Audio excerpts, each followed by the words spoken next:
Alfa Romeo Giulia Quadrifoglio Review 9.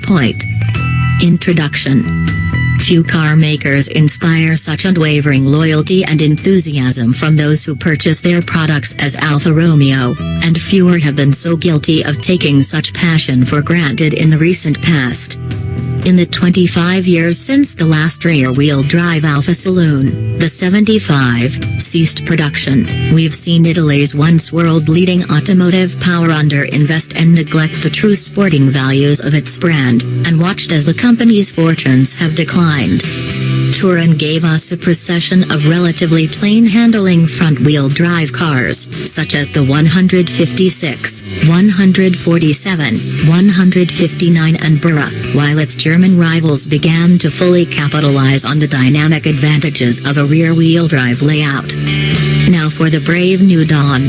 As part of a huge investment plan running until the end of the decade, Alfa will renew its entire range, putting each new model in a market-leading position on power-to-weight ratio and driver appeal. The all-new Giulia Saloon is the first installment in that new model army.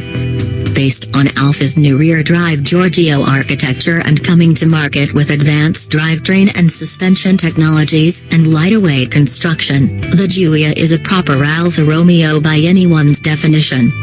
Some would say you can't put a price on such mechanical authenticity, but Fiat Chrysler Automobiles, FCA, boss Sergio Marchionne certainly could, because the platform underpinning this car, and the revolution it has started, is the reason that Alfa made a loss last year, and will make another one this year. FCA's total investment in Alfa will extend to €5 billion, £4.3 billion, by 2020, so you can imagine that the company Ben counters will be keen that this new car starts paying its owner back sooner rather than later. But with those expensive new beginnings comes greater ambition, along with a statement of intent that a magazine like ours can't ignore, the new Giulia Quadrifoglio. Straight out of the box, with the Giulia's casino production line still coming up to speed and the meat of the Giulia model range yet to be fleshed out, Alfa is going after BMW M, Mercedes-AMG and Audi Sport with a 503 bhp Super Saloon. Now to test the fruit of Turin's returning mojo. Design and styling. So what sort of platform, product and cutting-edge technology has so many billion euros of investment bought FCA? The Giulia is certainly a relatively light, advanced and powerful saloon offering the kind of material construction, suspension technology and powertrain sophistication that not only brings it into the compact executive saloon segment in a particularly strong position, but should also allow it to remain competitive with its German rivals for years to come. The car's underbody construction is predominantly steel, with aluminium and composites used in places to save weight. All Giulias get aluminium suspension arms and subframes, cast aluminium suspension towers, aluminium doors and wings and a carbon fiber drive shaft. The Quadrifoglio version adds a carbon fiber bonnet and roof to that material mixture, as well as a carbon fiber front splitter with active aerodynamic functions. Alfa Romeo quotes a curb weight for the Quadrifoglio of 1,580 kilograms, which does indeed give it the class-leading power-to-weight ratio for which Alfa aimed, judging by the company's claims, and ignoring the even more niche market Vauxhall VXR8 GTS, whose base car, the Holden Commodore, goes out of production this year. But a word of qualification here, if the Giulia really is the lightest super saloon on the block, it probably won't be by much. We weighed the car at 1,700 kilograms on Mira's scales, making it 125 kilograms less than the 2015 Mercedes-AMG C63 but also 90 kilograms more than the 2014 BMW M4 DCT.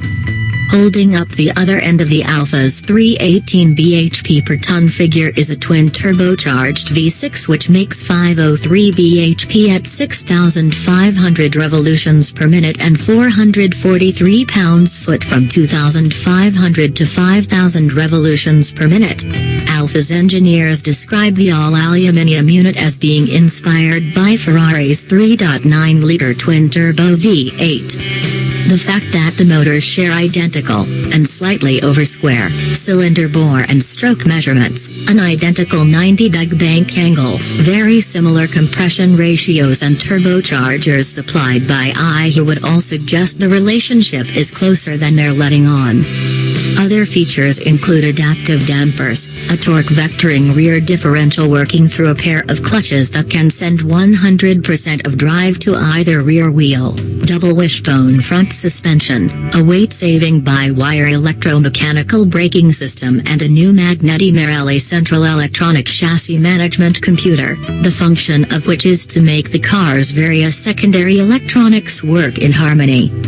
It all sounds like the stuff of a car ready to upset the German super saloon hierarchy. All UK cars come with an 8-speed automatic gearbox as standard, and our test car had 19-in alloy wheels and carbon ceramic brake discs fitted as options. Interior. There was a time when you would have expected an Alfa to have an idiosyncratic driving position, partly due to the swap to right-hand drive and partly due to Alfa not thinking hard enough about such things. No such dramas today. The Giulia's seating position is straight and can be near or far and low or high. It has a perfectly sighted steering wheel of brilliant size and girth, and which extends further than that of any rival. It's even pretty round, by the standards of the class. It probably helped that our test car came with 2,950 pounds carbon fiber-backed Sparco seats. We haven't yet tried a Quadrifoglio without them, but lesser Giulias still have a sound driving environment, which extends to readable dials and mostly logical switchgear. If you're looking for the last word in infotainment and connectivity, however, you'll not find it here, but the heating and ventilation dials are at least straightforward. On the whole, Alfa Romeo's latest in-car entertainment, navigation and communications system just about mirrors the best-in-class, BMW's iDrive and Audi's MMI. It's as good as neither, it should be noted, but in giving it a twisting, moving and pressure-sensitive knob between two supplemental buttons, it's controlled in similar fashion. And, you could argue, most of the functionality is there. It has sat-nav, it has a stereo and it links to your phone. But the truth of it is that the Alfa system is an infotainment light setup compared to the likes of those in an Audi, Mercedes or BMW. There are fewer features and lower quality graphics. Somehow, though, not too much of this matters. Materials are mostly fine.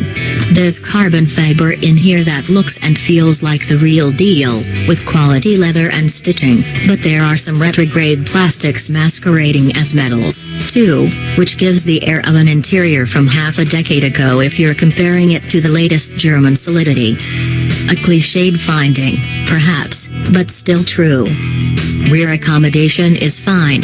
Those Sparcos take up a little legroom and present a hard surface for your kids to bang their knees against, but let's face it, this is a Giulia Quadrifoglio, so you can live with that.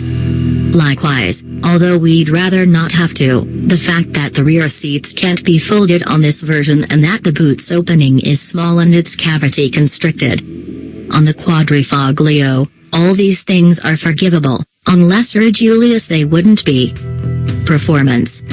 There's a reason that the Giulia Quadrifoglio's interior foibles seem as petty as they are, and it's to do with the way the car drives. In the past you might have found an Alfa with a breathtaking engine but so-so handling, but as we'll see, that isn't the case anymore. It's not that the engine is the bad sibling in this relationship. Any motor that shares this much with power plants that come out of Modena is unlikely to be. The V6 fires to a purposeful, if not spiteful, idle, with the impression that air is being moved around in gruff amounts. It's no C63, but it is the equal of a BMW M3 when it comes to suggested intent.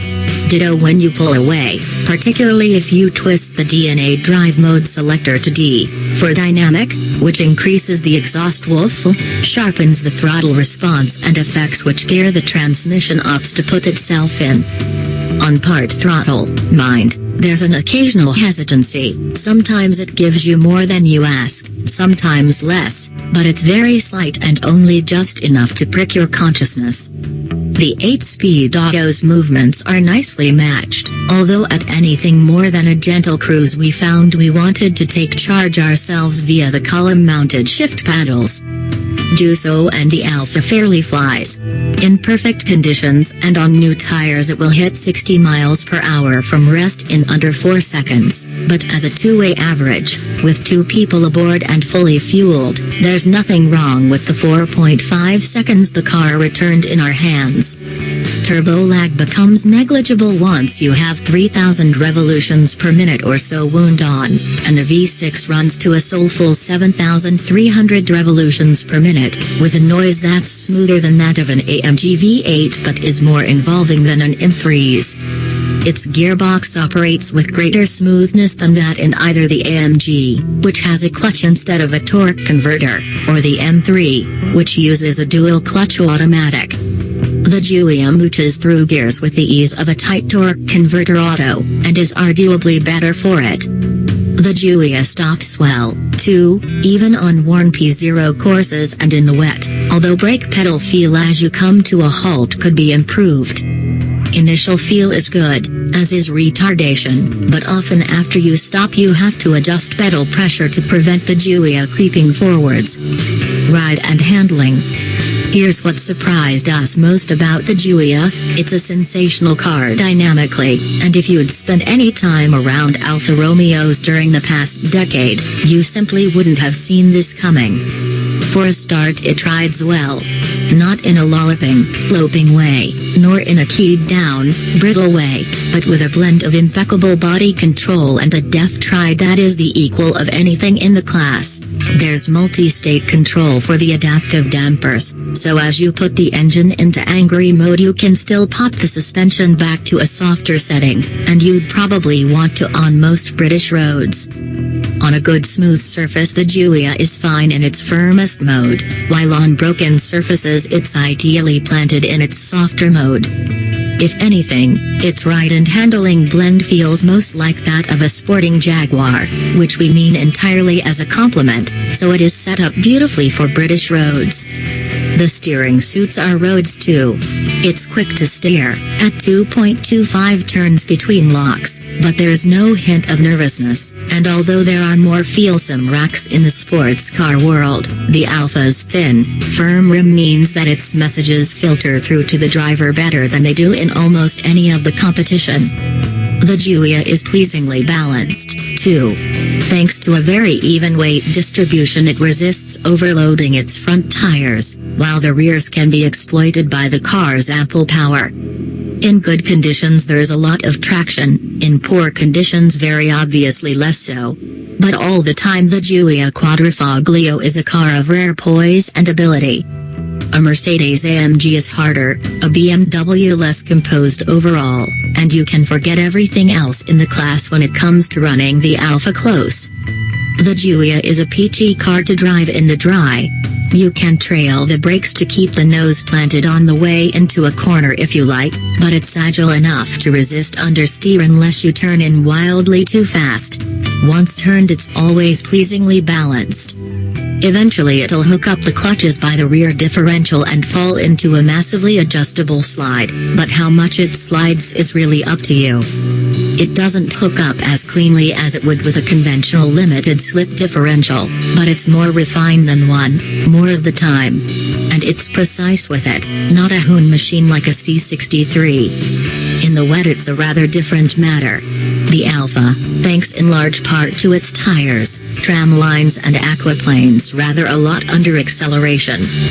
It still generates decent grip, but it lets go very easily, if nowhere near as progressively as it does in the dry. The Alfa's wet time was achieved on a resurfaced, grippier track, the Mercs on an older surface. MPG and running costs. Alfa aimed for a quietly punchy value offering with the Giulia Quadrifoglio, which is tasked with doing a reputational reconstruction job for the firm. References to the original Giulia of the 1960s will mean little to a good many of today's performance saloon buyers, for whom the 156 GTA would have been the closest that Alfa ever came to offering an alternative to an M3, and it wasn't very close.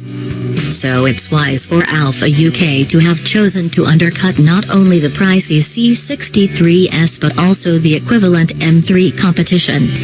It also takes the sting out of the predictably circumspect depreciation forecasts. Having paid a bit less upfront, private buyers on finance shouldn't actually lose any more on the Giulia, over a typical 3-year period, than they might have on the more expensive AMG. It's a pity, though, that those taking dealer finance probably won't find the Quadrifoglio as cheap on a monthly PCP deal as some of its better supported rivals, including the active rear diff, adaptive dampers and 8-speed auto. The standard equipment level is generous enough to give you things you'd be expected to pay extra for in rivals. The Quadrifoglio comes with a 58-liter fuel tank, which is slightly smaller than some of its rivals offer, but the 35.7 miles per gallon touring economy it returned on our test more than makes up for the shortfall. Verdict: good. Straight line performance. Sensational ride and handling balance. Great driving position. Bad. Brake pedal feel. Occasional engine calibration inconsistencies. Infotainment system. If the last sporting Alfa Romeo you drove was a 4C, you'd have been forgiven for not holding on to huge reserves of hope for the impending arrival of the Giulia Quadrifoglio. And, like some of our testers, you'd have been wrong. Gloriously, magnificently and spectacularly wrong, because the Giulia is one of the most magnificent driver saloons in a decade. It does it all. It goes, it stops, it steers and it sounds good, and it does all of those things with just the right amount of conviction and aggression. It is never too hard, never too soft, never not poised or agile enough, and yet it never feels nervous at a cruise. No car is ever perfect, of course, and there are areas, such as the quality of the cabin and the feel of the brake and throttle, where the Alfa could use some finessing. But it only allows one rival to get ahead of it, and that's a rival with a sensational engine and immense engagement for its driver. Even so, and by any reckoning, the Giulia Quadrifoglio is a magnificent piece of engineering. As such, we rank it second in our top 5 behind the Mercedes-AMG C63S but ahead of the BMW M3, Alpina B3 Biturbo and Vauxhall VXR8 GTS, ETS.